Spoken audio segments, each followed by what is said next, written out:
listening to the Lingerie Success Podcast, the first podcast of its kind committed to practical and actionable marketing strategies, business advice, interviews, and tools to help your lingerie store thrive. Are you ready? So let's get started. Hi, everyone, and welcome to the Lingerie Success Podcast, episode number 4.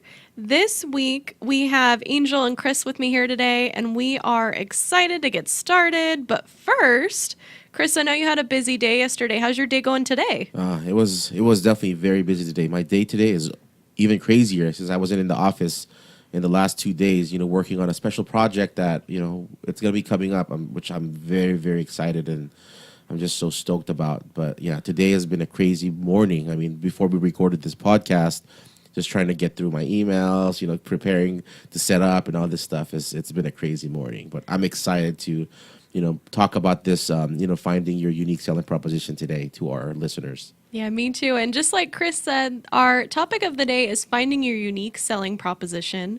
But first, I wanted to check in on Angel with us today. Angel, how are you doing? Pretty good. Oh, good. Well, today we are going to be providing you some practical, actionable advice to help your lingerie store thrive.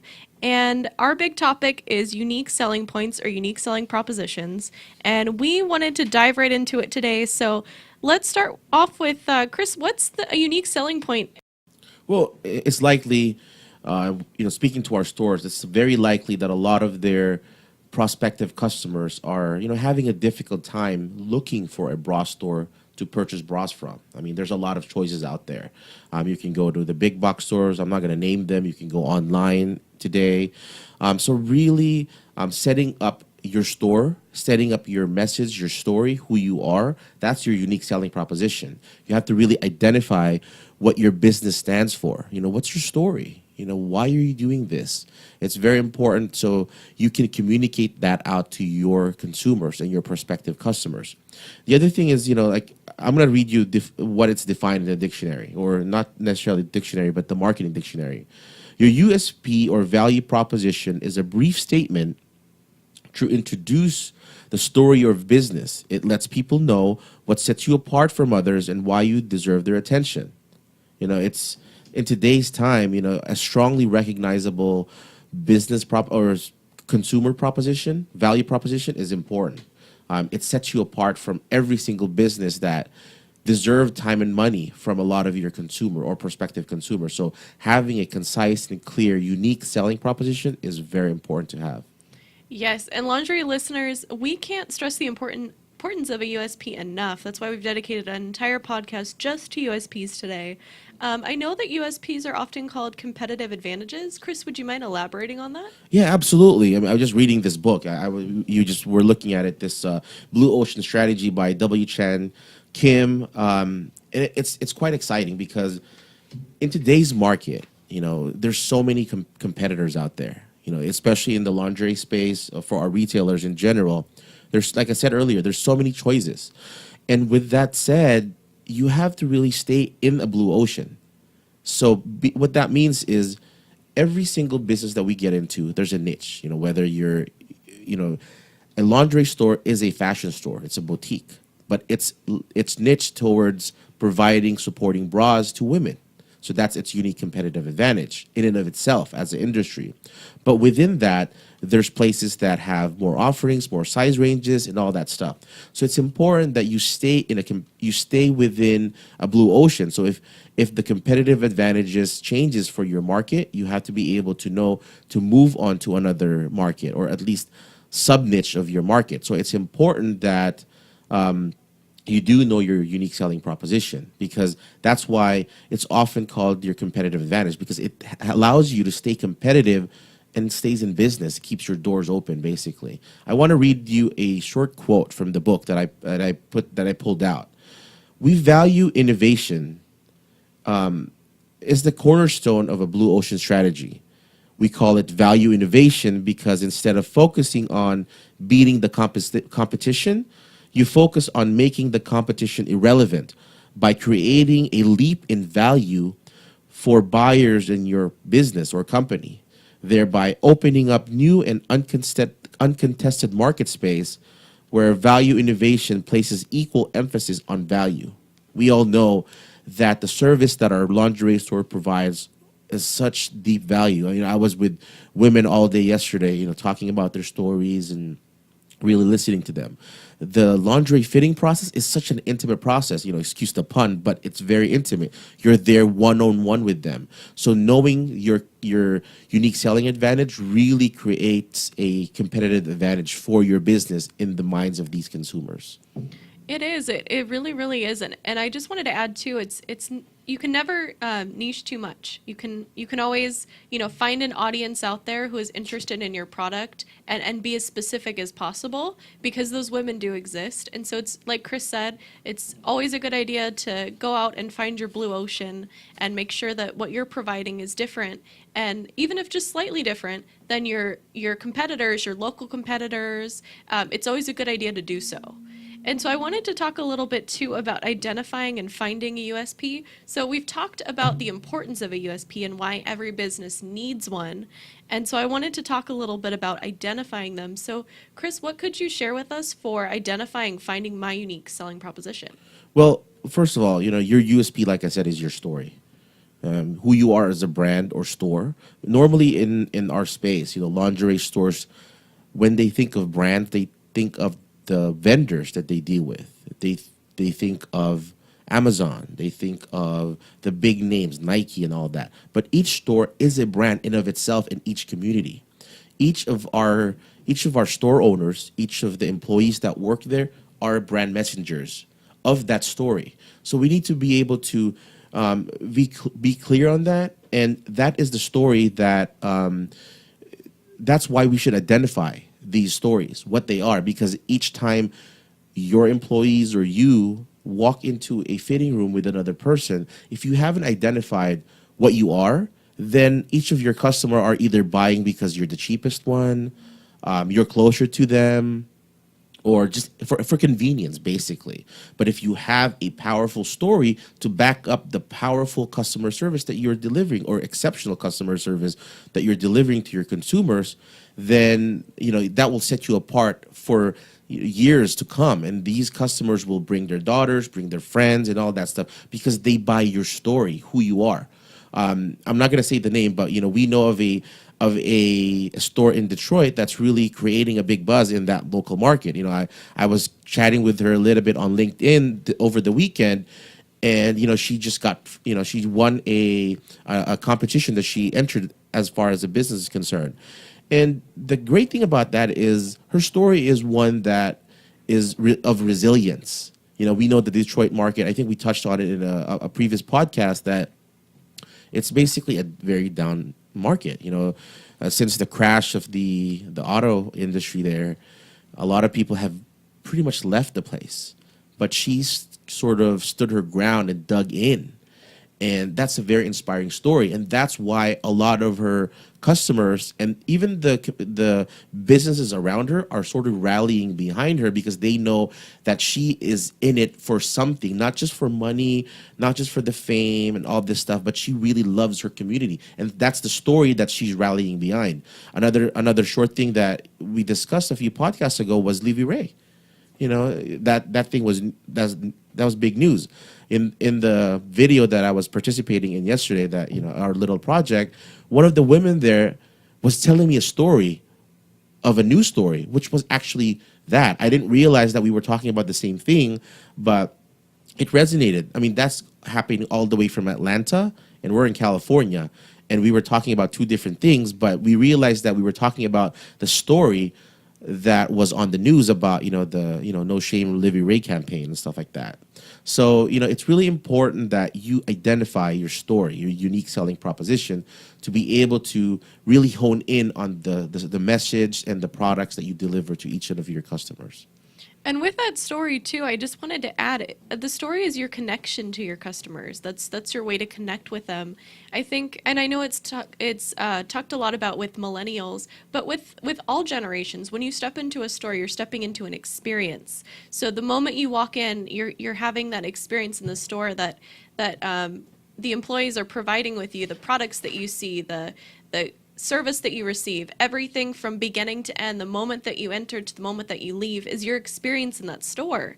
And more women and men around the world are spending more money and time on experiences. They see the value in that, because when you walk in and you're solving their issues, you're solving their pain points, they're receiving, beautiful lingerie that they could buy online, but they're going to you because you're providing that exceptional experience. They'll keep coming back to you. And I think we can all, share on a specific moment or a specific store that we went to, a restaurant that we went to, where we had this incredible experience where maybe the food, maybe they didn't have, our favorite thing on the menu, or maybe they did, and we had such an incredible experience with the staff, with the environment, with everything there, that we came back. And so I think that's something really important. As Kris said, your USP is your story, but it's also your connection, your lifeline to your customers. It's your way to communicate with them. And if you started your lingerie store because you couldn't find a bra in your size in your neighborhood, that's worth mentioning. Put that, on behind your cash wrap, put that in your store, and make it known that was your starting point, because people will connect with that. And your customers will appreciate that honesty and that authenticity, and they'll love you for it, and they'll see your value and even more value through your story. Absolutely, I totally agree with that. It's exceptionally important for you to really, really hone in on this. And with that too, I wanted to talk about. So we're talking about creating the USP. So I wanted to maybe go over a few things that we should definitely include when creating those USPs. So Kris, what would you suggest, maybe 4 to 5 things that we should include when creating our USPs? Yeah, absolutely. Well, the first thing, last week's podcast, we talked about heavily on target audience. I think the number one thing before you even can come up with a unique selling proposition is to really understand and know your customer. Because, USP is about creating a story that resonates with who you're trying to target. If you're a brand like for us, we're trying to target to specific type of women. Everybody wears a bra. Every woman, I would say, wears or buys a bra. But there is that ideal customer that we're trying to target, that we want to consume our products. So it's important for us to really define who that audience is. Because in marketing and your story, it's about telling and communicating something. So you're communicating to an audience. You're not communicating to a wall. So it's really important that you know this and define this target audience very, very well. The next thing is, you have to explain the problem that you're trying to solve for them. Is it if you're a mastectomy store, if you are a maternity bra, like we always say, if you sell sports bras, for example, what are you trying to solve? Is it a size range issue in your market? Is it the lack of fashion? I hear this a lot. And yesterday, I was talking to an incredible group of women. I'm going to mention that I'm so excited about that. I can't wait for the listeners and the market to find who these women are. But it was incredible, and they all have different stories. They have different backgrounds, and in that, that their bra sizes are all different. They buy products for different reasons. I was asking them, where do you buy your products?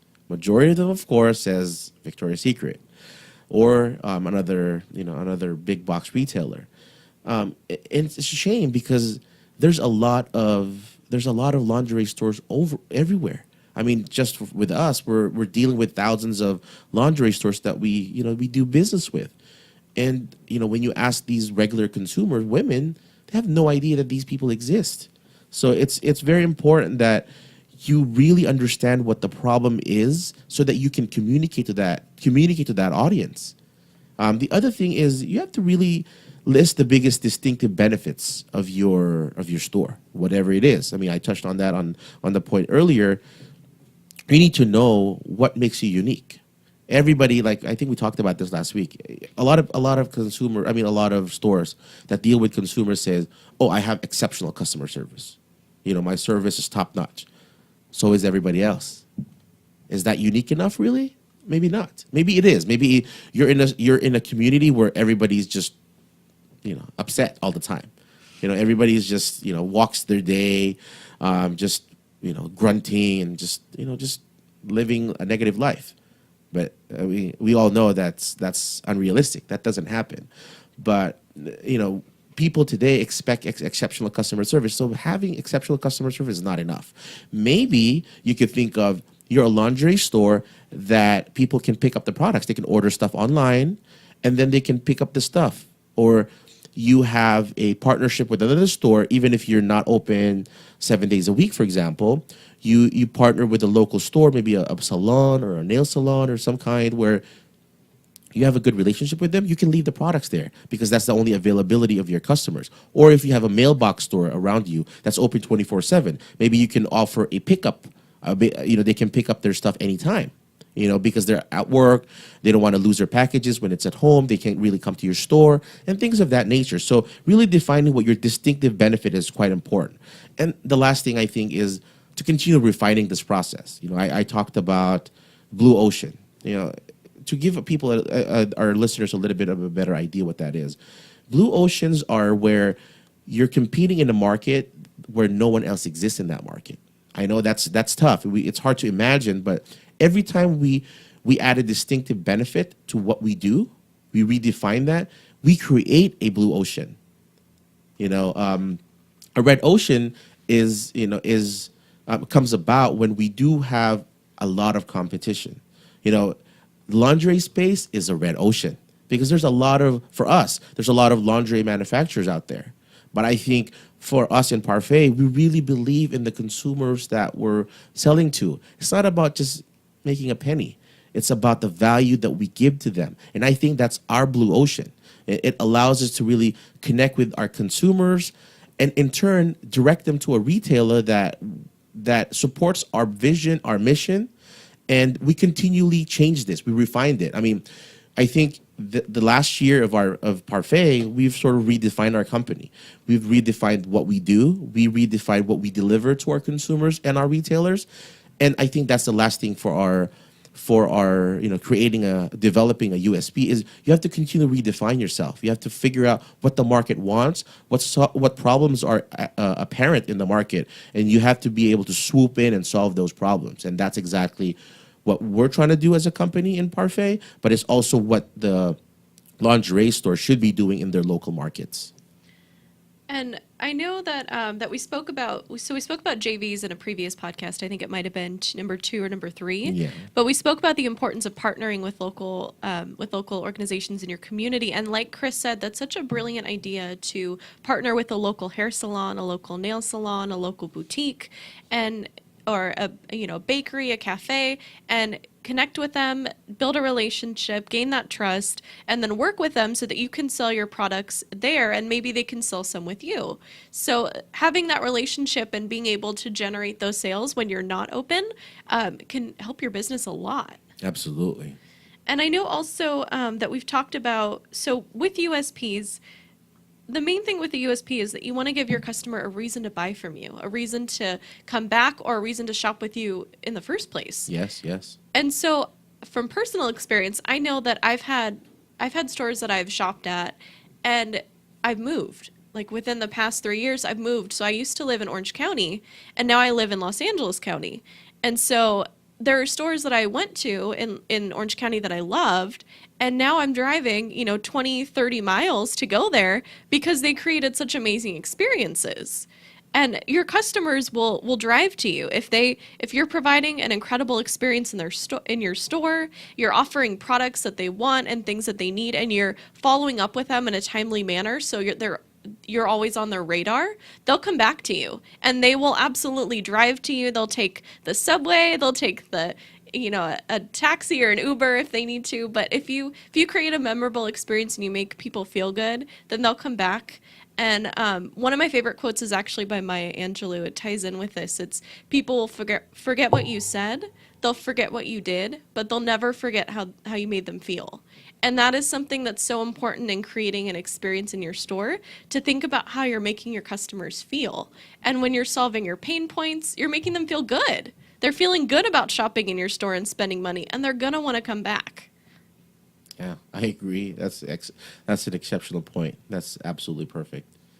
I did also want to talk about, so we talked about creating USPs. So it's also important to review the USPs, as Kris said. You want to constantly continue to refine them, make sure that they're in line with what you're doing. If your competitive advantages change, if you start offering new product lines, new services, you want to make sure that your USPs are in line with those. And then also, as he said, you want to make sure that your marketing materials are centered around your USP. And I know that this is something that Kris is very passionate about. So I was hoping he'd chat a little bit about creating marketing materials around USPs. Yeah, absolutely. I mean, I think that when we talk about marketing materials, the first thing that we probably think about is flyers, business cards, a brochure.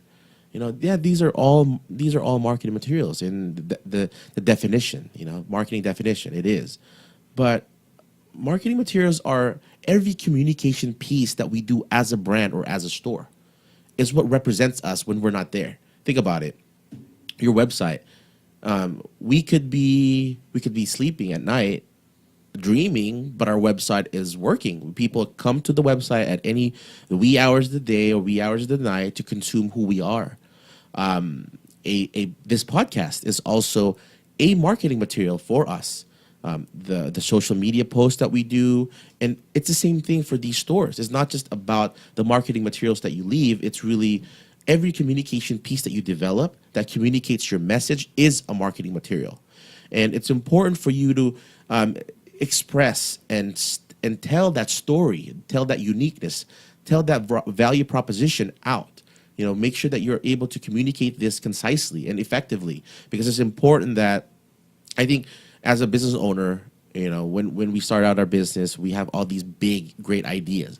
We're here to change the world and all this stuff. Or it could be as simple as, I just want to make money. I mean, as tough as that sounds, but that's the sad reality. We have to make money in business, but that's encapsulated by what do we really want? Money is a vehicle for us to achieve or buy the time to do what we want to do. But you don't just live your life I just want money because I want money. Maybe some people live that way. I don't know. But certainly the people that I know, and I'm sure you guys and I'm sure the listeners don't live that way.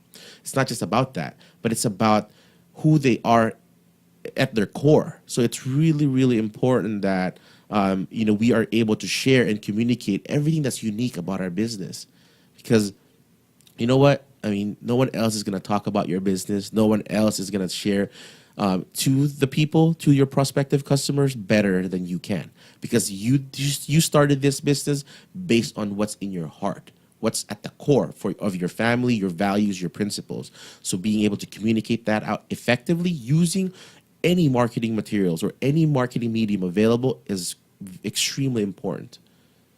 Yeah, and Kris and I were talking about money and a little bit about what we discussed today with you guys before the podcast. One of the things that we discussed was the importance of making it worth your customers' while. So yes. They have so many different options that they can shop from. They have other specialty stores. They have online. They have mall stores like Victoria's Secret and even Lane Bryant and the Limited stores that are, well, maybe not the Limited anymore, but unfortunately, but they do have stores that they can shop in a lot of different avenues. And Amazon is actually releasing a private lingerie line that's coming out. It's called Lily and something. I can't think of, Lily and Iris. I see. Yeah, and so they are actually competing too in the lingerie market. So they're trying to get in on that too. So your customers have so many different options, and you want to make sure that what you're providing through your USP is worth it, is worthwhile. And if your customers relate to your USP, if it resonates with them, if it solves their pain points, if it answers their questions, they'll shop with you. They'll be more than happy to come back to find a way to connect with you. If they can't, maybe they'll shop with you over the phone. Maybe they'll consume your content online. If you have, social media or a blog, they might follow you. They might comment and reach you there and share you with their friends and family. So like Kris said, no one is spreading the word of your store better than you, better than your brand advocates, your ambassadors, and your customers. And word of mouth is such a powerful tool for marketing. So definitely make sure that in your USPs, you're providing that value that your customers love and just making them very clear. And I also wanted to touch on USPs in the sense that they're not just, so it's not just your unique services and products. It's also, as we said, the experience that you're selling. So maybe you're providing comfort, maybe support, simplicity, versatility, glamour, sexiness, whatever you're providing to your customers, that whatever they're getting, that feeling that they're getting, that whatever they're getting from your products, from your services, that's definitely worth including in your USPs, because you want your USPs to be memorable. You want them to stand out, and you want them to be front of mind for your customers. And so if you include things that are different, maybe you think about a feeling that can definitely enhance an experience. Absolutely. And so I know also, so we've talked about what we should include, but we also wanted to talk a little bit about what we should avoid when creating our USPs. So Kris, what are maybe 2 to 3 things that you would avoid when creating your USP?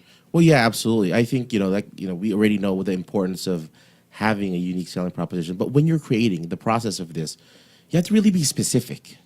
Be specific to the point of what you're trying to communicate.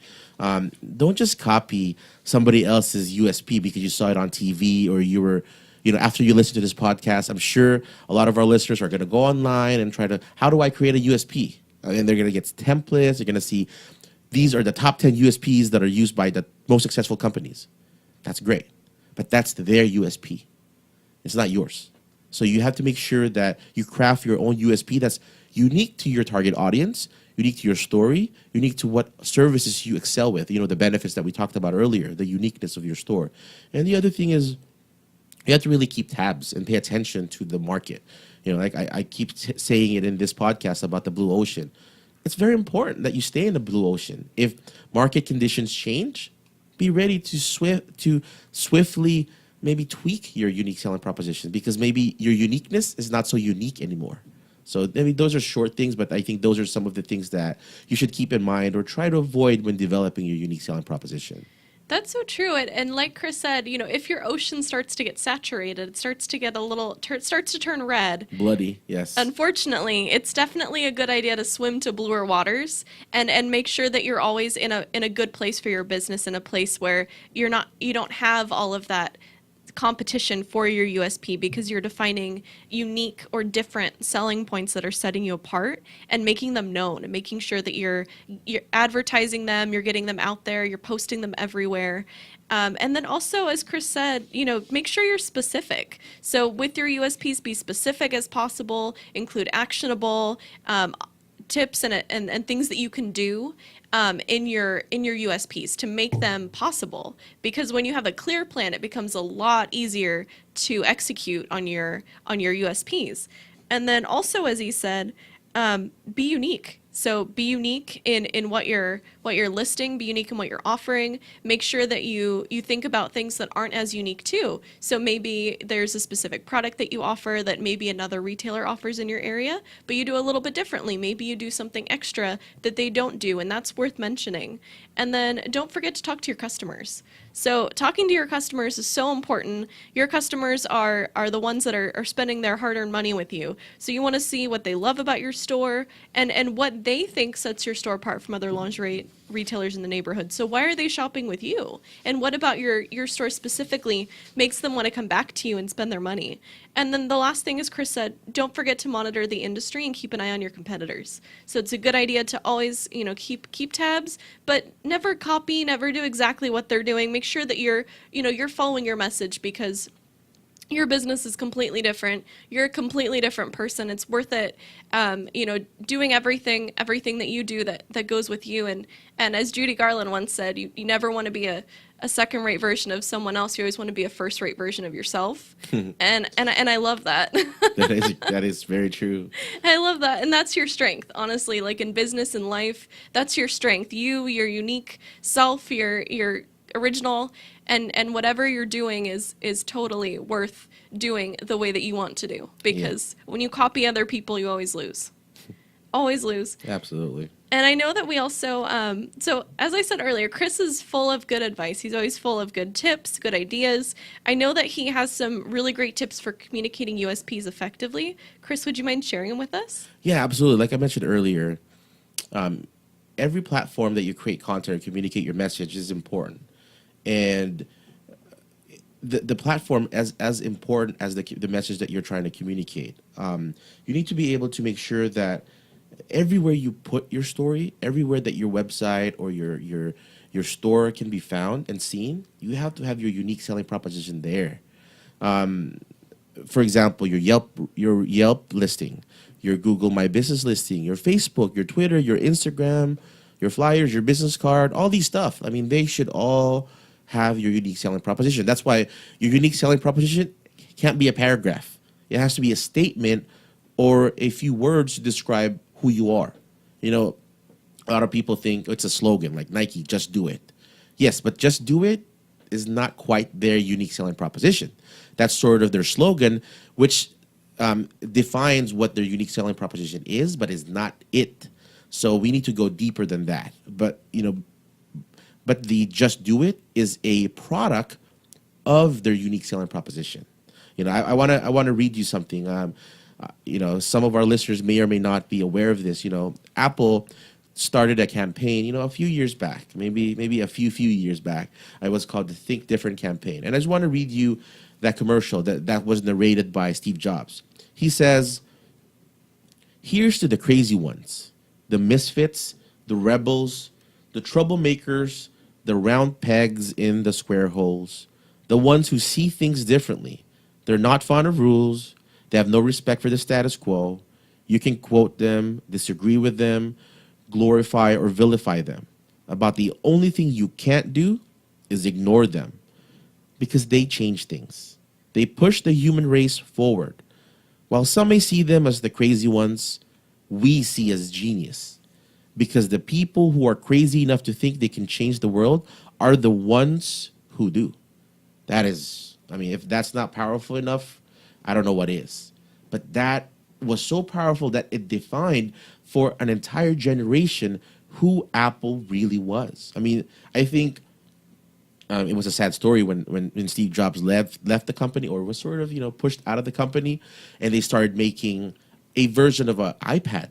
They started making a lot of these creative, innovative things, but they couldn't compete with the IBMs of the world, the Microsoft of the world. At that time, Microsoft just exploded because they forgot who they were. They forgot their unique selling proposition, and that derailed them. When Steve Jobs came back into the fold, it was a match made in heaven again.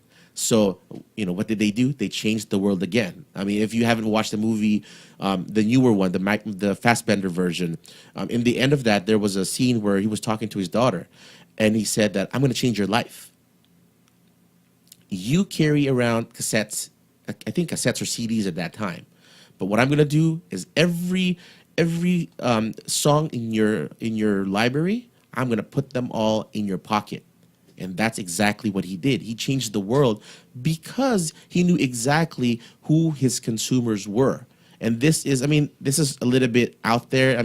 I know us in general as a brand and our consumers are not as big as a Apple. We're not as forward-thinking, innovative, and such a world changer as Steve Jobs. But we can learn from that lesson. We can communicate that. They do that on a day-to-day basis. Their posters, their social media messages, everything that they do speaks to that rebel, speaks to that misfit, the crazy ones. But Apple sees in them genius because they think with Apple products, these people can change the world. And that's exactly what we need to be able to look at when we're looking at communicating our unique selling proposition or our value proposition to our consumers. Wow, Kris, I love that quote from Steve Jobs. I was definitely a huge fan of him, still am. He was really an intelligent guy, definitely not the best guy to invite to a dinner party or the most social, but he was definitely a brilliant guy, and a lot of things that he said resonated with so many individuals. As you see, Apple today, it's still strong, even after Steve Jobs has passed. It's still a huge part of our society. And with that too, it might sound crazy to think that you could change the world, but you can. And if you really believe that you will, you're that much closer to doing it.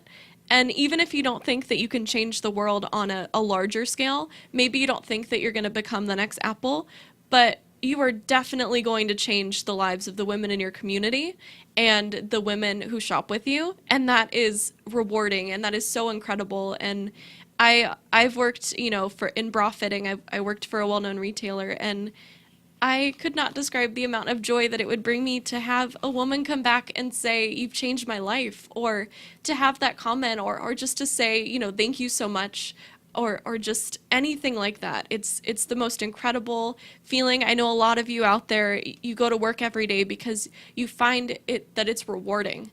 That yes, it pays the bills. Yes, you're saving for your future, for retirement, but you're feeling fulfillment, and that's why you're going every day, and it's making you happy. And if you're not happy, then definitely reassess what you're doing, reassess what you're offering, and find ways to be happy, because life is too short to not be happy.